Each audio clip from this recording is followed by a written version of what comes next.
minutes after 10 o'clock in the morning. Ito pa rin ang programang Talk to Papa with Papa Johan. And Lady Gracia. At eto na nga, ang ating bida may Kain. Puyat. Ito yung pagkain. Diet. Nakatakal. Ito siya sisig. And then, sunny side up with toyo. Ito yung rice natin is konti lang. Nagsangag si Barbilap. Binabenta siya kagabi.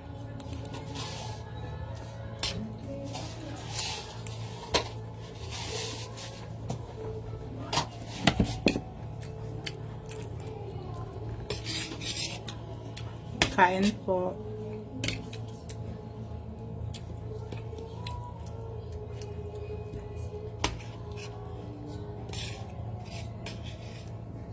Jessica, di ka kasi sumama. Ang daming kagabi. Si Rizzy na benta.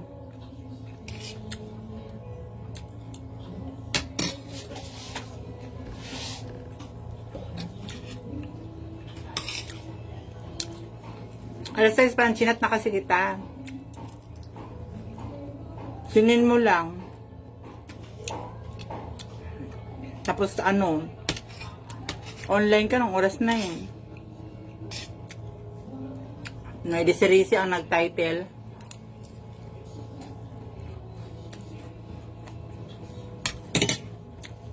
Marami pa man tao. Rizzy na.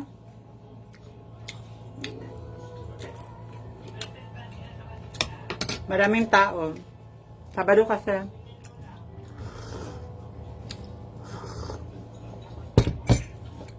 Ingat po mga bilat ang mga papasok ngayon. Shoutout nga pala dyan sa may Kawayan City Hall. Hi mga madam. Sa mga customers ko dyan. I love you so much. Thank you sa tiwala.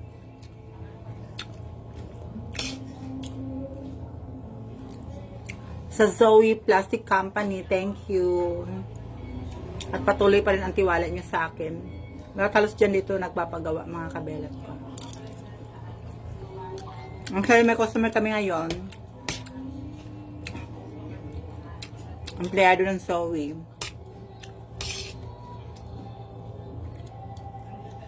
Dahil hiring sa Zoe Bayot. Maraming lalaki doon. Apply ka.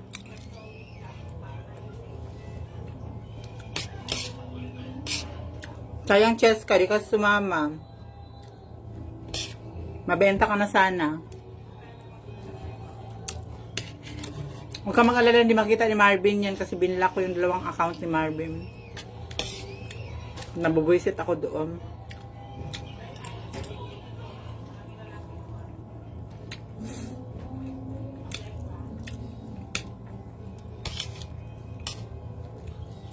Ang sarap ng sisigla day, no?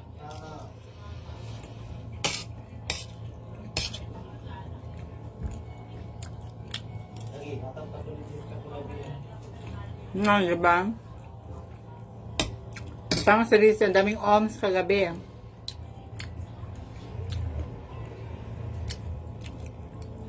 Shoutout sa bouncer nila, napakabait ni Kuya. Sinake hands pa ako before umuwi. Minsan lang kasi ako napunta doon, 2 beses pa lang ata.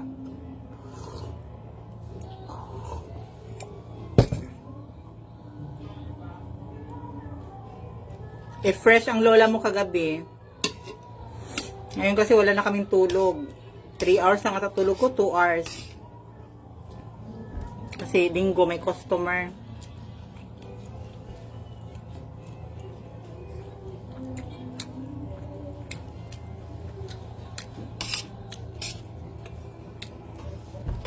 Sayang yun, di ka sumama. Nabaliw ko kasi kay Marvin. Ngata kung tato ni Jessica itong laki gabi eh. Narinig mo yon? Ibigay sana ni Rizzy sa'yo. Si Rizzy nabenta. Ilang lalaki ang lumapit sa kanya. Hindi ko rin. Ini-snub lang niya.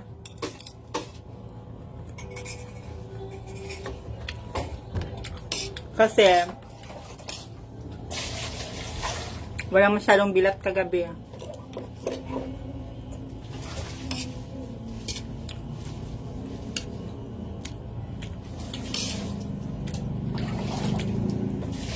May pag kasi kung suot gabiin eh. Ha? Kanin.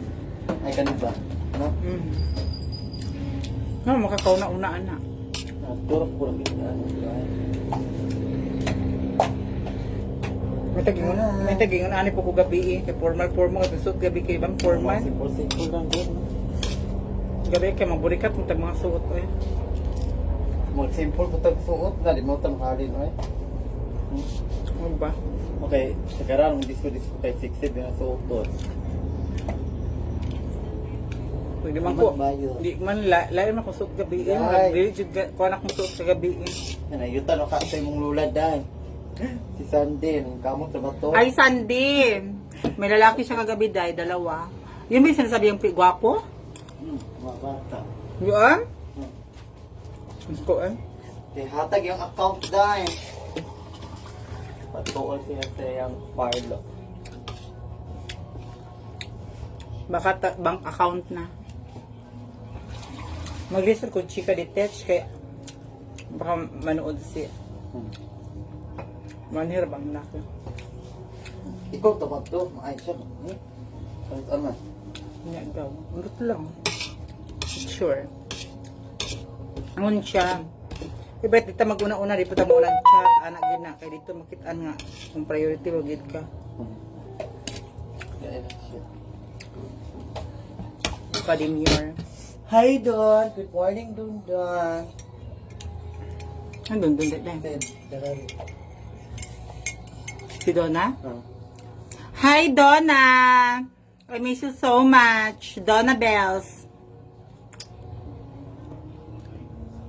Nangis ko ang Danao. Pagpunta namin ni Racy dyan, manguhat ang suga-suga. Kasi dyan ako maghigda ilalita. Welcome ako ilalita maghigda doon. Di ako matulog, uban ang mga mga munyeka. Hi, Ate Marlot. Di ako matulog doon, uban ang mga munyeka.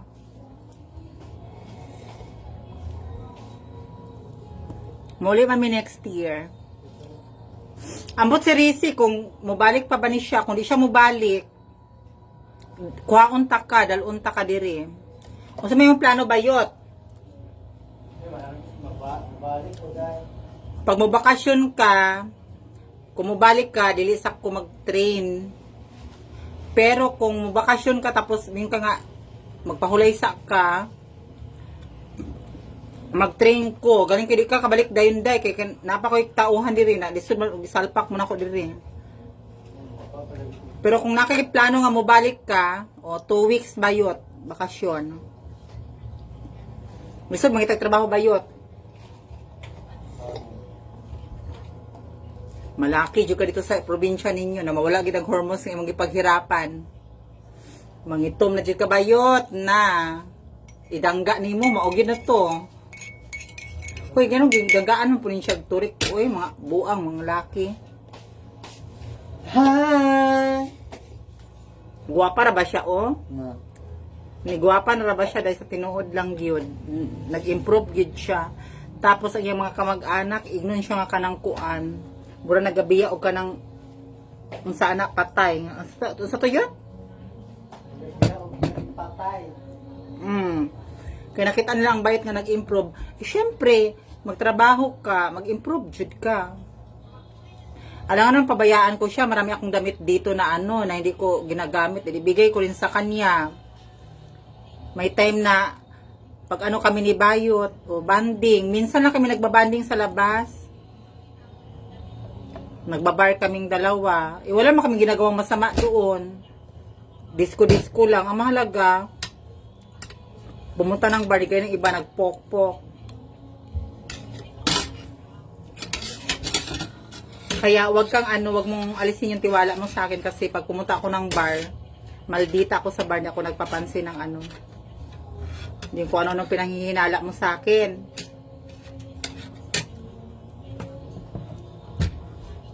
Hindi ako nakikipagkilala doon. Diba, Rizzy, no? May marami nakikipagkilala. Minamalditahan ko nga, pati nga yung bouncer. Yung dead man ko, kasi alam ko sa sarili ko yung tama at mali, may isip ako. Huwag mo ko pagbintangan. Magawain nyo yan kasi. Char lang. Diba? Ang tao kasi kahit anong bawal nyo mga bilat, sa totoo lang ha, ang tao, kahit anong gusto nyong bawal, ano pang ilagay nyo dyan, bilhan nyo pa yan ng mga padlock sa bilat o sa utin sa Shopee. Pag gustong gumawa ng kalukuhan, gagawa ng kalukuhan yan. Kahit pa i-update mo pa yan, i-update mo pa yan siya minuto, kunin mo pa yung account niya. Ang tao pag gustong magluko talaga. Kaya bigyan nyo ng respeto, bigyan nyo ng tiwala. Kasi yan yung magdudugtong eh. Kasi kung wala kayong tiwala, wala kayong respeto, o akala nyo, pinapahiya nyo na akala nyo kayo ang nagpapalamon mula pagkabata. Akala nyo kayo ang bumubuhay. Hoy, hiram nyo lang kami, char. Totoo naman talaga yung bilat. Hiram nyo lang kami, alagaan nyo kami. Kasi alis at alis talaga kami sa sarili nyo. Yun naman talaga ang totoo. Kahit anong mo, pag once nagagawa ng kalukuhan, gagawa ng kalukuhan niya. Diba? Ayun lang kasi minsan, nagtiwala ka, tapos loyal ka, tapos yung mga nagbibintang, yun pala gawain nila. Ang mahirap na magkasakit siya, mahawa ka pa. Hoy, ang Philippines ngayon, crowded na sa HIV, be careful. Kaya mahirap kasi hindi mo alam yung partner mo, diba, kung anong ginagawa. Makatay mo ng HIV, mahawa ka, just me, yung Marimar forever na yan. Forever maintenance, forever living na. Kaya mag-ingat, nasa tamang mga bilat ha, i-educate nyo ang mga partner nyo regarding sa HIV cases na tumaas na sa Pilipinas. Kasi ang HIV pa naman, wala ka pa namang sintomas na nakikita. After 10 years, minsan, non-reactive ka ngayon after 10 years. So, ayun na naman, nagre-react na sa katawan mo, doon na yung mga result. May possibilities na magkaroon ka ng mga patches, magkaroon ka ng rashes. Yun yung mga sintomas ng HIV. Pag AIDS na, yun na yung hindi na siya prevented. Kasi ang HIV kasi curable but not prevented. Meaning to say, may mga gamot siya na para hindi dumami yung yung virus, pero hindi siya prevented na as in mawala sa katawan. Ewan, sabi may na-discover na naman pero not sure. Kasi yung mga scientists nag-aaral sa ganyang sakit, ganyang virus, matagal na, hindi pa rin siya proven and tested na talagang totally mawawala talaga siya. May napiprevent siya yung para humaba pang buhay mo even you are living with HIV cases. So, but not as incurable na totally mawala talaga. So be careful what you are doing. Dapat maging kayo honest sa partner ninyo. Kasi hindi din alam kung saan, di ba? Naganap na yung ganyan. Hindi mo talaga makita ng isang taong may HIV. Pwera na lang kung magpa-lab test, magpa-blood test pala rather. Yun, makikita siya kung may HIV yung tao. Yung mga kit, yung mga HIV kit, hindi ako hindi ako as in parang yung tawag dito, yung maniniwala talaga na as in non-reactive ka. While dun sa nila-lab test talaga, yung talaga sa laboratory yung blood mo. Yun, one day ang result nun. Yun talaga, yun ang proven and tested na accurate for the testing of HIV cases. Yun. So be careful mga bilat, dapat maging aware tayo sa ganyan. Kasi laganap na siya. Normal lang. Ang una kasing ng HIV cases, yung mga taong may HIV is yung respiratory system natin. Usually sa lungs, yan, dyan siya tumatama. Once na mahina na yung lungs mo or yung baga natin, doon magsisimula ang lahat. Yung iba minsan simpleng ubo lang, simpleng pulmonya lang, pero hindi nyo alam, pag once na positive ka sa HIV, yung kasi natin, immune system natin is pinapabagal niya. Yung immune system natin is yun yung parang lumalaban sa katawan natin. Good bacteria na lalaban sa katawan natin to fight bad bacteria. Yung mga kagaya ng HIV, diba? Yung mga sakit-sakit na pumapasok sa katawan natin. So, sila yung nakikipaglaban. Sila yung sundalo natin, kumbaga. So, pag once na humihina sila, mamatay sila or babagal na yung ano ng immune system natin, doon wala nang barrier, yung wala nang harang. So, makakapasok na agad lahat ng mga sakit-sakit natin after baga. So, magkaroon ng problema yung liver natin, atay natin, kidney, hanggang sa magwiwik na siya lahat. So, kailangan pasiglahin yung ating katawan pag once may HIV cases ka. So, may gamot naman para to subtract the virus of HIV. So, yun. Kaya, mag-ingat ang lahat ha. Hindi porket ang isang tao sa tingin mo is okay na siya, malinis tingnan, yung parang ang gwapo tingnan, ang ganda tingnan. Hindi natin alam kung positive or negative ang isang tao. So, you should have to maintain your health living. You should have to be careful of what you are doing. To be careful to those people na hindi natin nakikita if they have HIV. Okay, mga bilat? So, lesson learned yun sa mga iba na masyadong mapusok. Sa mga marupok dyan, char. Sa mga mapusok, kasi usually sa mga kabataan kasi nung pa-HIV cases ako before the operation, maraming HIV cases sa areang Bulacan. Bulacan talagang pinakamarami. From age 15 pababa. Kasi sila yung usually na mga mga mapupusok, yung mga kabataan ngayon, not like before na ang mga kabataan noon, diba, hindi naman active sa ganyan. Since then, nagkaroon na tayo ng sa social media, so ganun ang nangyayari, naging open sa lahat. Yung mga, ngayon, mga porn site ngayon, is is parang, akala mo nanood ka na ng TV, walang mga password, walang mga ganyan, walang mga bayad. Dati kasi wala kasing ganyan. So, kasi dati, they are not allowing to open the porn site without payment, without ngayon kasi you can watch the porn site or everything na mga malalaswa with lang for free. So, 'di ba? Kaya dapat be careful mga bilat. Kaya sila yung mga prone sa HIV cases 15 pababa kasi sila yung mga mapupusok. Usually din sa mga bisexual, hindi naman sa lahat ha. Usually talaga. Naman namin 'yun. Sinasabi naman sa amin ng doktor sa PGH kasi the Philippine General Hospital, sila yung sa lahat ng mga cases from regional hospital to general hospital, yung mga record for the HIV cases patients. So sila yung nakakaalam. So ngayon yung mga nagpa-HIV test sa mga regional, sa mga local, yun yung tawag dito record nila na Bulacan ang pinakamarami, but now pero siguro ngayon parang marami ngayon sa areang Manila na, not sure ha, pero yun yung anuhan ko before when I was undergo the operation. They test me if I have HIV.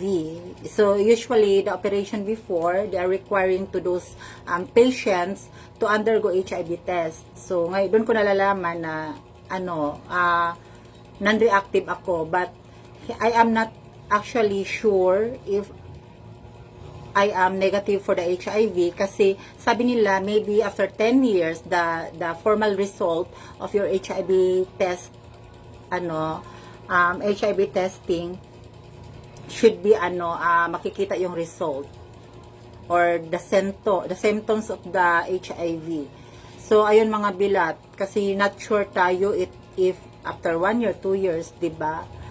So, ayun, shout out to Joanne Salan from the Lost Province of Virgin Island. Hi there! So, ayun mga bilat, be careful. And ako po ang inyong lingkod na always nagpaalala na stay hydrated. Even we have a lot of problems every day, you should have to enjoy your life. You should have to enjoy the moment that you had. And then, enjoy lang. Punta lang kayo kung saan nyo gusto. And then, sa mga partner nyo naman, magkaroon kayo ng malawak na kaisipan na dapat hindi nyo masyadong higpitan yung mga partner nyo for them to be able to be happy to their lives. So, ayan mga kabilat ko.